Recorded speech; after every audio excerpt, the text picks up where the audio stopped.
Well, hello, everybody, and welcome to the Astrology Hub podcast. I am so happy that you're here. We have a very special guest here with us today to cover the astrology of this week. And it's a very big week for many reasons. And I know Dr. Jenn Zahrt is very excited to give you the heads up for the astrology of this week. It's also the beginning of October. So we're going to be starting the month of October. And we at Astrology Hub have decided to make October Magic Month.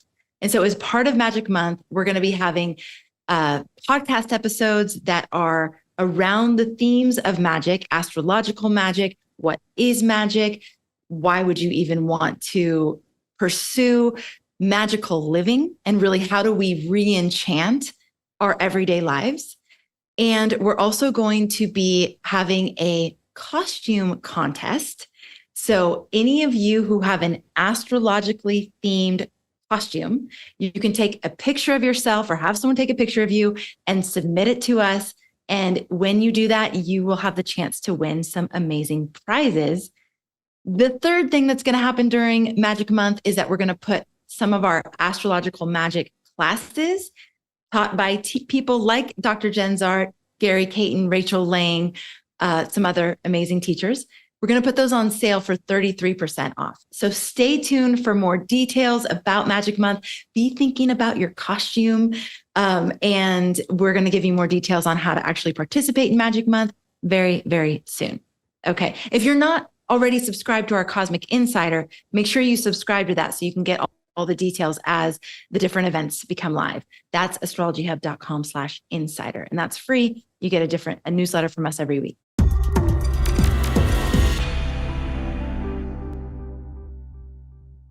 For those of you who don't know Dr. Jenn Zahrt, she is incredible. She is a publisher, editor, author, translator, astrologer, of course, and metalsmith. She is just, a Renaissance woman, really. She's just amazing. She has this incredible library that she's created. She is now the president of ESAR. She's just, I don't know how you do it all, Jen, but she's magic. It's magic, Amanda. It is magic. Before we get too deep into that, how many entries can we make into the costume contest? Because I'm activated. I'm like, okay, I'm going to do one for each sign. I'm going to get all the planets in there. You watch out. Such a good idea. I love it. I didn't even think about that people might want to submit several pictures, but go for it. Yeah. Like okay, cool. I don't think we need to limit you in that way. All right. Yeah. Okay. So magic is the way. We're talking about capacity, and I think with magic, we have to think about, we all have these hopes, desires, wishes, and we see the things that are, and we want to make them different. But when we dial into our spirit and we sort of get quiet and meditative, and I think there's a lot to be said for just finding your center before you try to pursue any magical direction, but you're trying to manifest, right? And so it's that hey, let's kick off October by just getting still and getting into our own bodies again and just taking a look around at what is. I think that's a huge message for this week, especially as we're in the between times, in between eclipses. I like to think of it as a time out of time, and a lot of intense things can happen.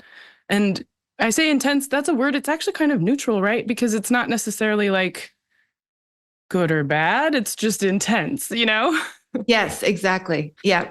Yeah. And I think magic puts us on the edge of that intensity. So all of the wonderful astrologers, we're basically time wizards, right? We're just at the cutting edge of trying to think about what patterns in time line up with other times and how can we kind of remix that, Wow.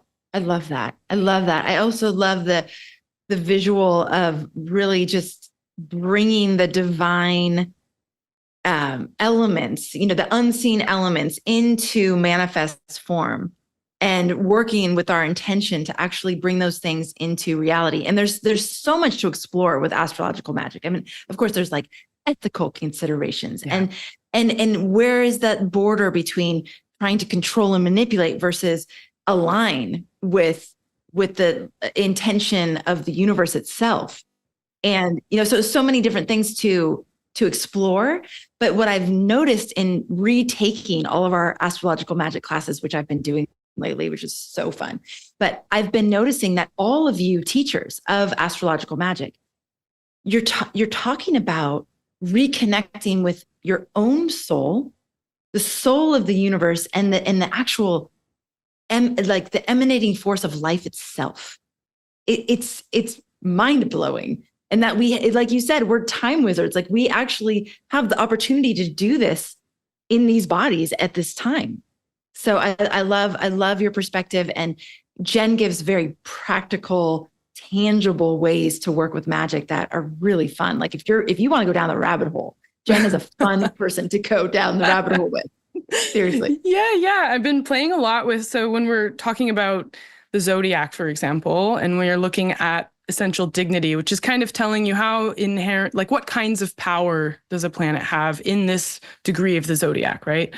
There's a very minor dignity called bound rulership that in the ancient tradition talks about manifestation in terms of genuine kinship, like getting onto the planet. You know, we all come from a human body. I don't know anyone born who is not already inside the body of someone else, whether or not they're still related to that person or know them or whatever.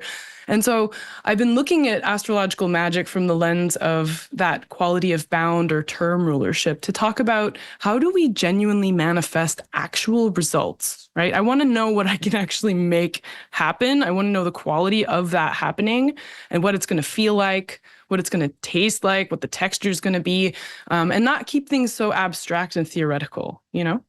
Yes, thank you for that. It's because we can all get lost in the theoretical and the abstract, and that's fascinating. And at the end of the day, it's like, well, how do we use this information to actually impact our lives in positive ways? Yeah. Yeah. I mean, it's also like working with the spirit of the time in a tangible way of like, okay, well, let's say everything's in like Jupiter season, but Jupiter's in the bounds of Saturn. Like it's going to be restricted in ways that you might not expect unless you're paying attention on that level, you know? Ooh, yes. So just taking it down a level into like looking at that. And then I found out, this is kind of some tea, if you're ready for some tea, with astrological magic, you know that people like rank 5, 4, 3, 2, 1 for rulership, exaltation, triplicity, bound, and face. I found out that might have gotten started as a joke. Yeah. What? Yeah. Why? Like what do you mean? In the year 800, whatever, one of the Arabic era astrologers was kind of a body dude and not really like, you know, he knew the right people and he was active in the community, but he was kind of a jokester and a con man-ish kind of person.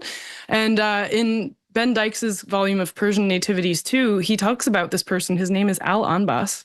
And it's very likely that Al-Anbas was making a joke about ranking essential dignity that kind of got taken seriously by everybody after him for like centuries. So I've been thinking about that a lot in terms of astrological magic when I'm thinking like, okay, well, this talisman is plus 11. Like, what does that mean in real terms? When you think about the qualities of power, and magic is also about navigating power, it's like, oh, do I want to navigate the manifestation of this thing? Do I want to talk about rulership? Is it about honor and exaltation? Is it about community? Like triplicity is kind of a committee of people who get things done. So that breaking out from these molds, like, you know, and changing your mind about what you think you know, like I can't even tell you, like, I've had so many revelations just changing my mind about what I thought was just a certain rule in astrology. It's like refreshing. It's very weird and scary, but so cool. I love that you bring that in though, because I think it's a cautionary tale about getting dogmatic. Yeah. And getting dogmatic really about anything.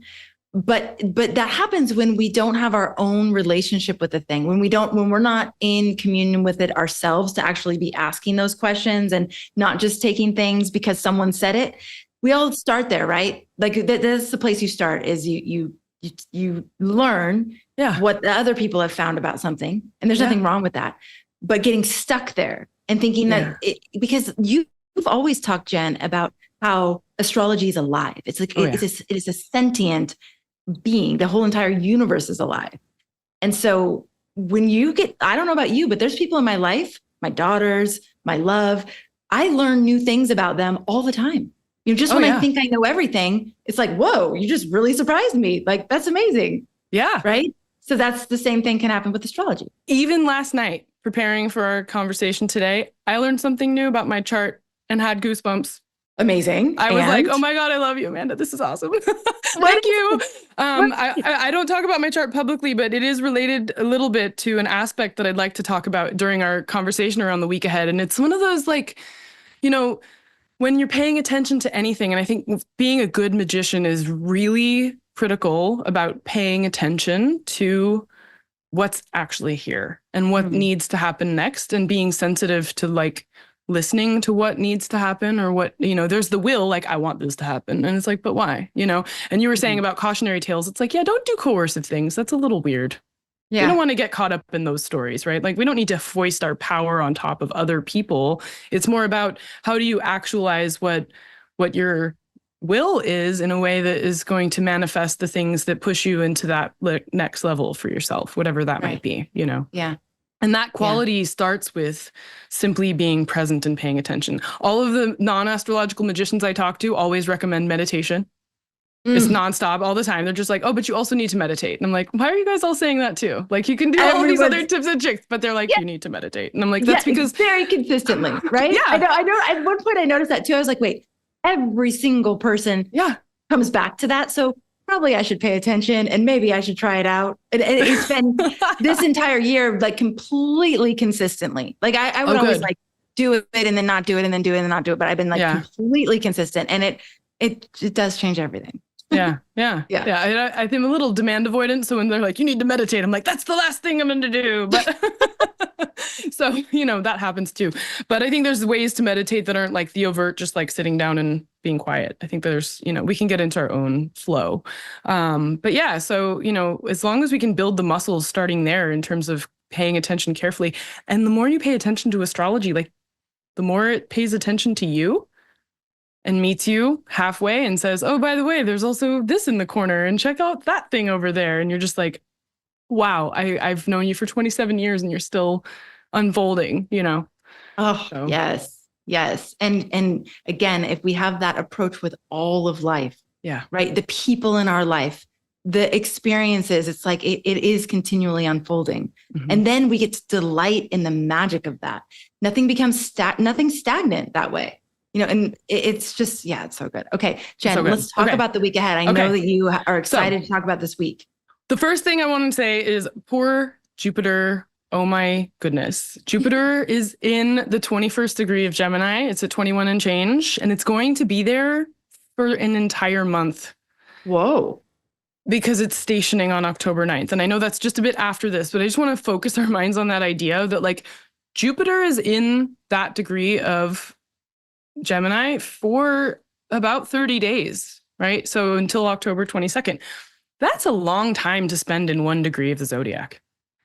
So if we think about all the gifts that Jupiter can bring, and I want to say, Jupiter might be in exile in Gemini, but it has triplicity rulership. And if we are equating qualities of power versus ranking them in a hierarchy, I want to tune in and ask and suggest to everybody listening, and maybe you can put it in the comments, like Jupiter's bringing its gifts through community right now. It's bringing support through our social relationships and connections. It's not necessarily in the ways that we think about Jupiterian wealth. People who happen to be socially wealthy are getting by because they have that community element to it. And I think if we're feeling lack because Jupiter's in Gemini, it's about turning our attention not maybe to our wallet, but actually to our social relationships and trying to enhance and strengthen those friendships and say, hey, I need your help and can you help me with this right now? And I think that's how we're going to see Jupiter through the end of Gemini. And so as Jupiter's stationing to go retrograde, it's already happening is what I'm saying. So this week we're leading into that. And I think it's important to like, just reflect on who we're connected to and appreciate how much help we actually are getting, even if it's not necessarily like cash in hand, that kind of support. I do believe that I've experienced in this year so far, a lot of support from social networks and friendships and just different people in my life. And I want to maybe bring that to awareness for everybody listening. So good. And I think a lot of people can feel the need for that right now. Is there anything specific about 21 degrees of Gemini? Not that I prepared for, honestly. Okay. I think that it's just good to notice, like if that is a degree, you could look up the Sabian symbol for that degree, for example. Yeah. Mm-hmm. Dane Rudyard has some Sabian symbols. that he modified from Mark Edmund Jones. I have to cite my sources if I'm sitting at the library, you know. So it says, dancing couples in a harvest festival, the wholesome enjoyment of organic processes and emotional drives. So, you know, that seems apt. Yeah. That actually ties into what I wanted to suggest for Saturday, but it's only Monday. Okay. So in Monday, the moon is in Virgo, and we're entering the last balsamic part of the moon. It's a dark moon. We're going into an eclipse. And so it's very much like Virgo is a dual-bodied sign, and there's a part of Virgo that I love to call the disappearing act, which is when you've planted a seed, don't touch the ground. There's germination happening, and if you dig around in there, you're going to mess up something, and it just needs to be unseen. And so there's a lot of Virgo energy that has to be sort of hidden. So I think Monday's kicking off in this way of saying, I'm just going to maybe be a little bit more internal, and I'm going to be a little more inside my own vibe.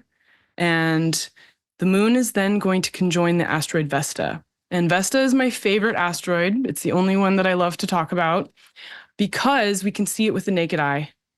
And that matters to me because in the ancient times when they were talking about the wandering stars and, figuring out that we had 5 visible planets and 2 luminaries, Vesta was also possibly visible if you knew where to look. Now, they didn't know it at that time, but that matters to me because the entirety of Rome built their whole culture around the Vestal cult, right? And so to me, Vesta is the part of our chart by house where we have to tend that on our own without distraction. So when the moon is conjoined Vesta in general, it brings this spirit of, what do I need today? It's Monday. Do I need a coffee? Do I need a break? Do I need to meditate and get better at magic? Do I need to go to Astrology Hub and buy that magic class right now? No, but really it is like, I think of Vesta as an empowerment, but it's a private one. It's not something that we're going to knock on someone's door and be like, the moon's on Vesta, let's hang out. It's more of like a very internalized sense of like checking in with yourself, honoring the fact that there's an eclipse happening on Wednesday and going, what do I really need right now? And maybe something I need is something that needs to be like invited to leave instead of invited in, right? There's a little bit of a letting go happening this week because of the South Node eclipse on Wednesday. Virgo loves to let things go. Consummate editor sign. Every time I tell people I work as an editor, they're like, how much Virgo do you have in your chart? And I'm like, none. But that's the impression people get is like, okay, cut this, cut that, cut this. So I think on Monday, it's a great time. And that'll be happening at 2 p.m., 1:54 p.m. Pacific. So about 5 p.m. in New York time. So it's just a good evening to kind of check in.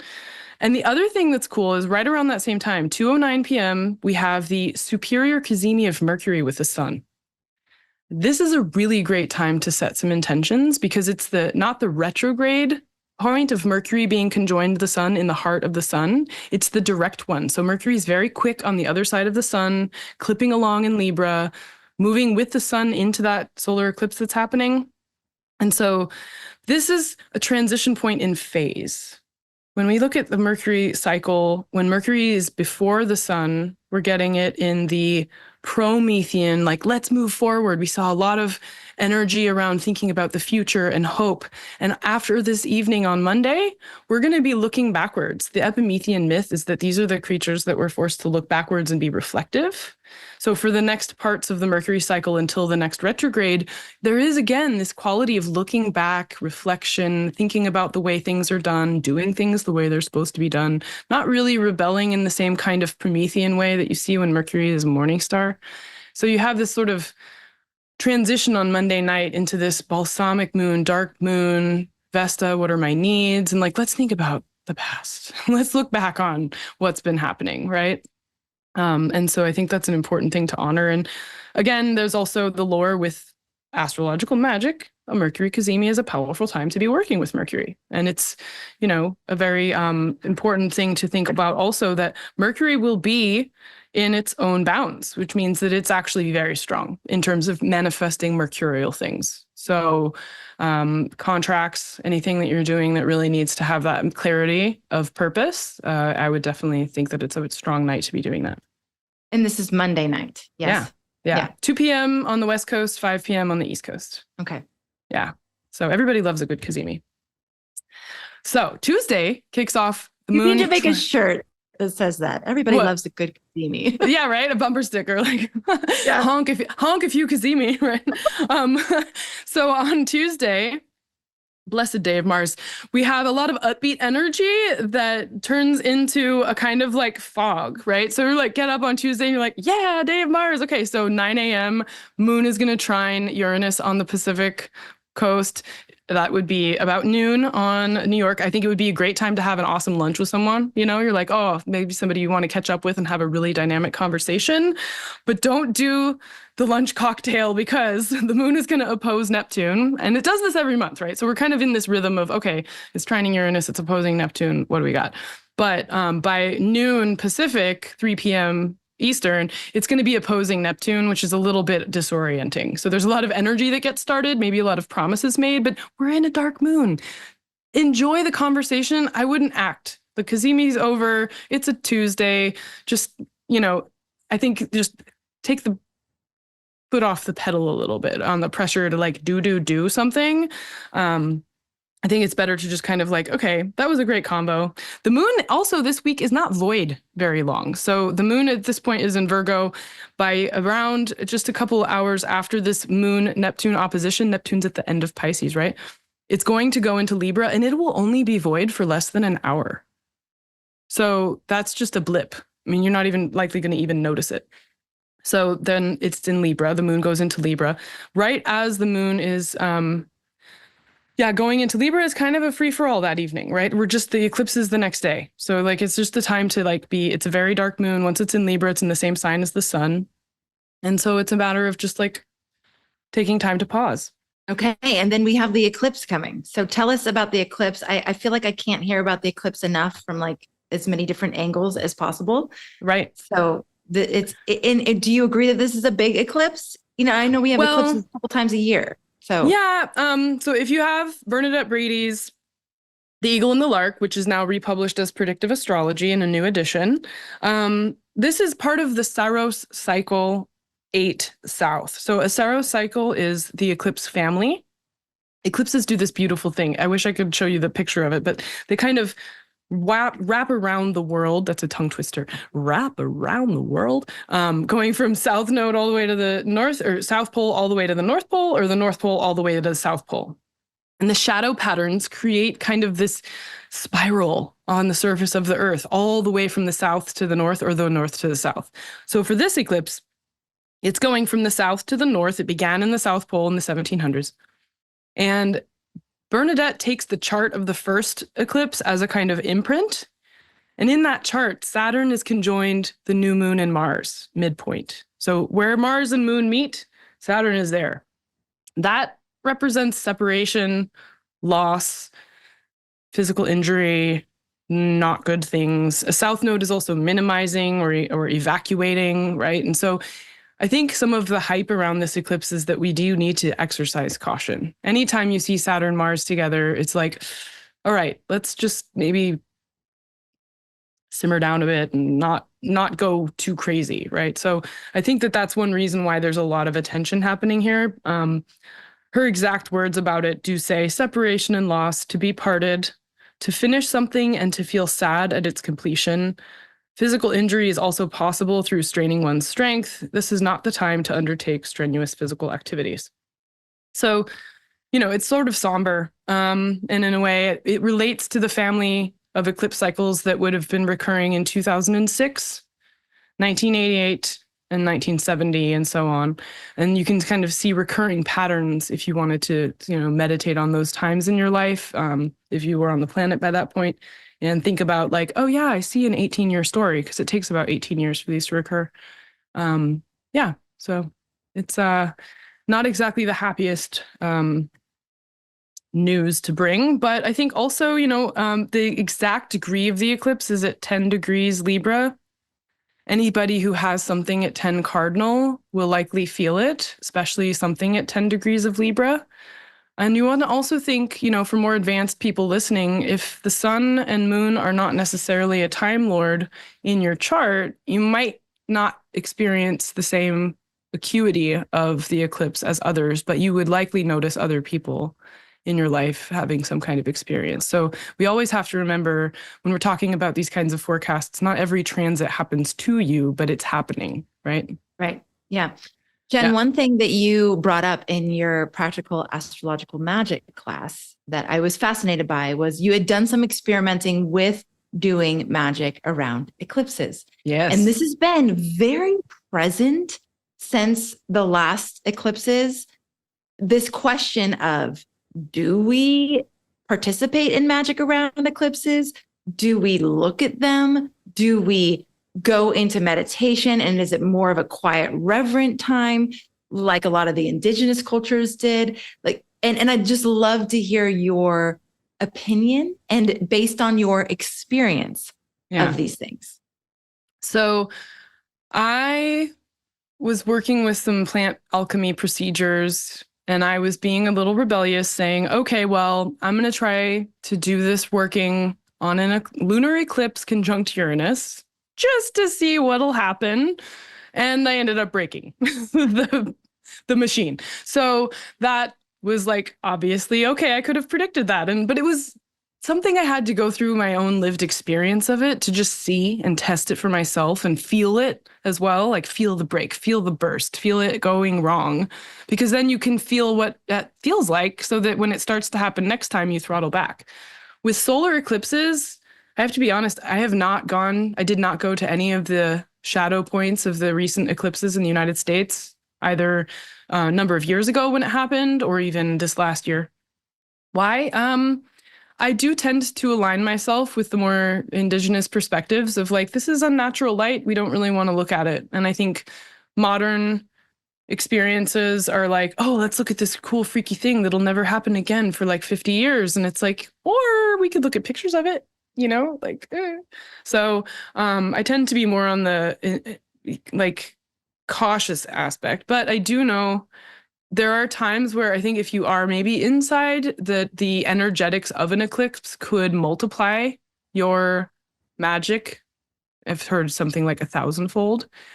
That said, this solar eclipse is on a south node, so I would pick magical projects that are working on eliminating blockages, road opening workings, decreasing the amount of static in your life or people in your way to allow you to do what you need to do.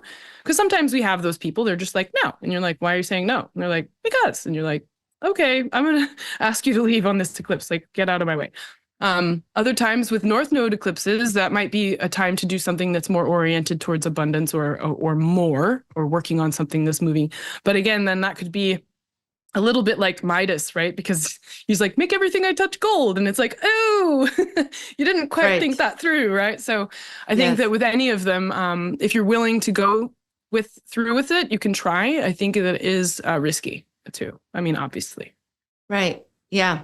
It's interesting because it originally, when I would hear things like that, it felt a little superstitious. Like it was like, wait, it just felt superstitious. But having lived through, like you said, having had experiences of, I'm leaning more towards like, proceed with caution. Like it doesn't mean necessarily don't, but just be aware that you're working with really, really potent energies. What I've experienced is it can kind of accelerate the timeline so that you're going to, you know how you have to a lot of times let go of things before the thing that you think you want to bring into your life can come. Yeah.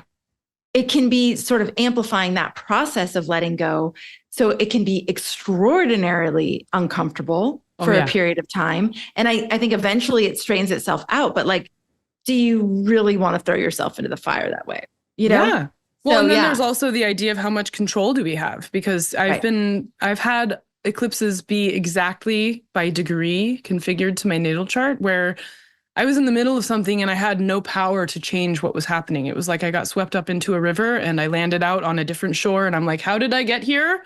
Wow. Looking at the eclipses, it was kind of unavoidable, and I think we do get born and we're in the river of life all together here. And sometimes we get caught up in it and no amount of magic is going to necessarily stop an eclipse from working your chart. Yeah. I think it's about thinking about resilience and appreciating that you're still here, you're still breathing, everything changes. And so even this will change, Right. Yeah. So, yeah. Great. So But hours after this eclipse, I'm seeing something that just blew my mind last night, like preparing for this. So the eclipse is happening at 11:49 a.m. Pacific. And at 1:27 p.m., Mercury will be sesquiquintile Pluto. I'm going to put my Rick Levine hat on. Sesquiquintile. He's so proud of you. He'd be so proud of you right now. I know. I Yes. mean, I'm like, okay, the Jen you know as a traditional astrologer is about to get hyper modern on you. Okay. Sesquiquintile is actually 108 degrees and it means 36 times 3. It's also referring to if you think about it, it's a decile. So you take 360 divided by 10, it's 36 times 3. So then you have this concept of the 3 of manifestation. Now we're kind of hinting numerology, magic, ancient wisdom traditions, all of this kind of juicy, simple, but very profoundly philosophical, religious almost engagement with the nature of reality, right? We have 0 as the cosmic egg. We have 1 as the sun. We have 2 as the separation into duality. Then we have 3, which introduces time, past, present, future. 4 is manifesting in space, right? And so we have just kind of this like situation of going down into the numbers. And so 5 is the quintile. And if you put 2 quintiles on a circle, you're left with 216 degrees. Divided by 2 is 108. That's a lot, but I have a picture. So last night I found this book. This is by Dusty Bunker. And you see these 3 circles. So that's the triad. Then you see this Vesca Piscis here, which is this kind of almond shape, which is about the portal, and you can get that just with the 2. But if you put this mystic triangle here, the 3, 4, 5 triangle, then the red thing you see here, that's a 108 degree arc right there. That large one. And then this one is a quintile. That's dividing the 360 degree circle by 5 gives you this little small cap, right? You think of it like a big clam. 108.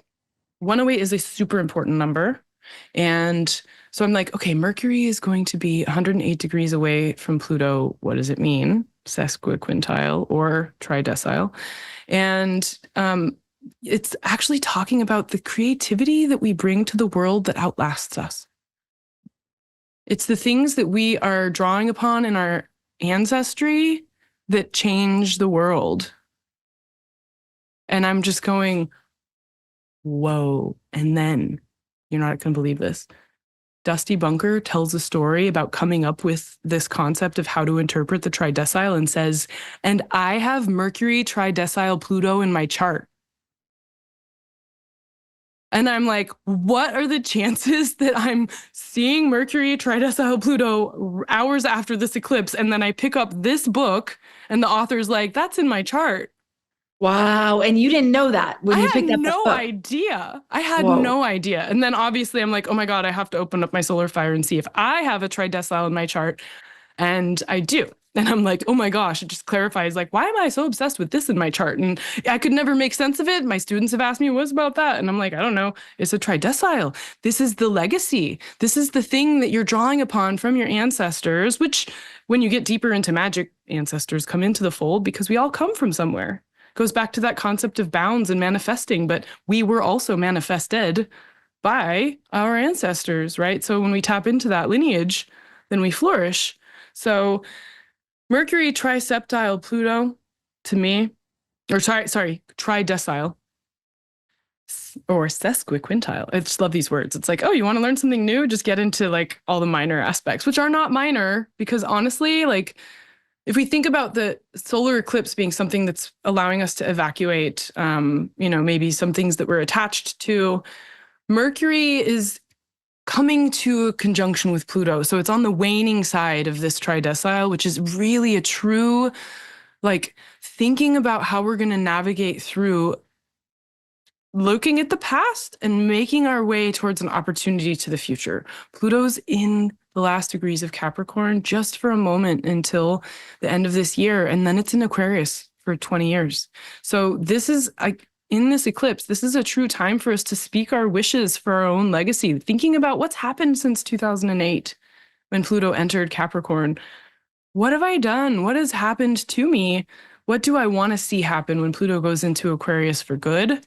And Mercury, having just met with the heart of the sun and being involved so closely in aspect with the eclipse, is like, all right, let's make magic. Let's do this. Like, think about, like it's like when you're in those rituals where like, take a piece of paper, write down what you want to let go of, and then we're all going to toss it into the fire and let it go and see what happens, right?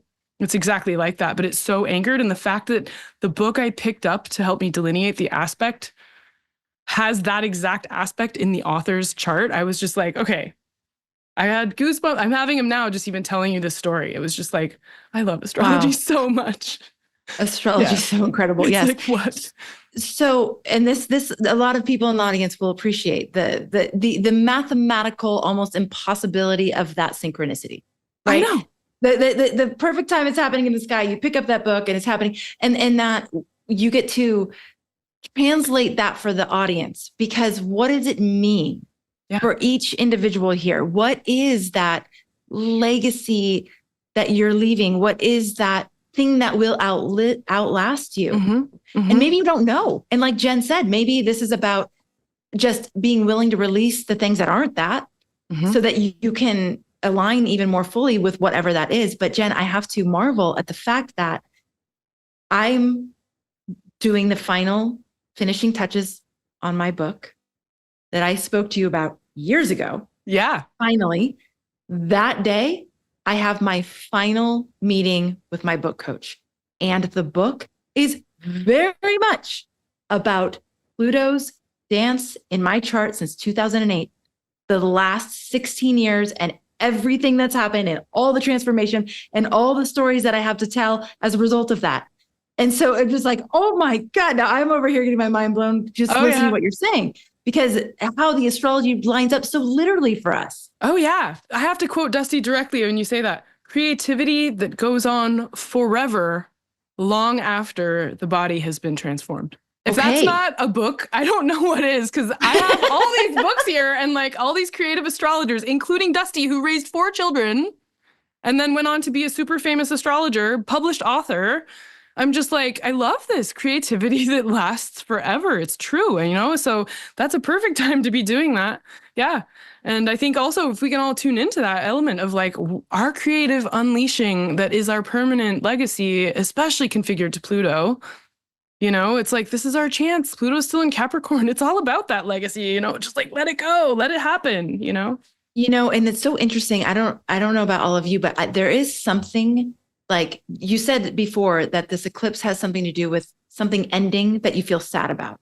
Yeah. So immediately I thought of the book, because I've just so enjoyed the process of writing it, and the fact that it's almost done. I'm like, oh no, like I'm gonna sad about that. Yeah. But then also Pluto leaving Capricorn, which is, it's like one of those things where like we'll never, ever, ever have this again. Neither will our children. Yeah. And I mean, maybe if something happens to lifespan. Unless we get downloaded onto hard drives, but then we might not be human. So right, exactly. No. Yeah. So, but like literally, this is what we've gotten to experience collectively with Pluto and Capricorn. It's never going to happen again. There's something like nostalgic and sad about that, even though it's been crazy. Like it's been whoa. For me personally, I know for a lot of people. Yeah. But so I think it's a really interesting contemplation that you're inviting us into around this particular aspect. Yeah, and also in a week when planets are not necessarily in Ptolemaic configuration and the moon is the only one carrying the work, tuning into these other levels and these octaves of planetary communication gives us a little more meat on the bone to work with and go a bit more esoteric, maybe a little bit more spiritual, a little less like, like traditional rules. It's like, no, because, the more I spend time at Kaylee in this library and encounter the 20th century, the more I'm learning about the movements of the galaxy. Like, here's a fun fact. Did you know the moon doesn't actually orbit the Earth? What? It orbits the Moon-Earth barycenter, which is the common point of gravity between them, and that floats under the surface of the Earth about 1,000 miles away from the Earth's crust. Oh. I know. And you see this written like common sense in all these astrology books. Like, oh, by the way, the moon doesn't orbit the Earth. It orbits the barycenter of the Moon-Earth relationship. It's relational. And I was like, well, you and I, we're relational. Like, of course, why would the moon not be, right? So you learn like these beautiful ways that the astronomy and the math come together with this like hardcore philosophical boldness, this message for our hearts, it's like awesome. If you ever want to geek out on astrology, Jenn is just like a great person to do it with. I mean, it's just so amazing. Okay. Okay. So we have this huge like culminating moment of the week. Is there anything bigger than this? No, this was really honestly like I'm still coming down from the goosebumps on it, but like this was sort of the biggest thing that I saw. Wow. Honestly, like the eclipse is no small joke. It effectively ushers in a new month, right? So it's a new moon solar eclipse. On Thursday, we're going to get a break. It's going to be like, okay, everybody, moon's trine Jupiter. It's Jupiter's day. Call a friend, gab, just, chill out for a minute. By the time we get to overnight, between Thursday and Friday, the moon will get into Scorpio. And then it's kind of like a water party, right? So we've got some, configurations like Venus is going to trine Saturn on Friday. What does it mean? Well, Venus brings ease. So Saturn hard bits are going to get a bit softened. It's Friday, they're in water signs. And I think Saturn's going to get some support from the Venus. And the moon is going to be just floating around in Scorpio. And it's an intensity, it's an engagement. But really, the moon will be in Scorpio until early afternoon Sunday on the West Coast. So on Saturday, what we're looking at again is the moon conjunct Venus, the moon trine Mars, and then in the wee hours, if you're still awake at midnight on the West Coast or 3 a.m. in New York on Saturday night, the Mercury will square Mars. So it might be a night to like do last minute edits at your computer or not start a bar fight. Like Mercury square Mars could be some conversations you wish you didn't have. So just knowing that is like, we could go to bed early tonight and just maybe put that in the dreams and not in someone's mind. But actually, yes, after this, it's a bit of a chill, like start to the month, Wow. Okay. Yeah. Wow. Comes in with a bang. And then we get a little bit of a reprieve. Recovery. Yeah, exactly. Yeah, totally. Really nice. Jenn, thank you so much. This is so helpful. We haven't done a weekly weather like this in a while, actually. Okay. And I'm loving it. Like I'm enjoying your read on the week. And it just reminds me, as time wizards, it's really important to be anchored in time. It's really important to be aware of the movings of the universe so that we can co-create with it. We can really consciously work with it. So thank you for bringing our awareness to some of these big opportunities. I mean, they actually feel like big opportunities this week. Yeah. All right. Happy to do it. Thank you for having me. For those of you interested in participating in Magic Month, which is going to be happening very soon, just make sure you're on the insider list, astrologyhub.com/insider, and you'll get all the updates about it. Stay tuned to the podcast and YouTube because we're going to have different guests on talking about astrological magic. How do you work with it? How do you start with it? Why would you even want to do it? What you don't want to do with it? All these things.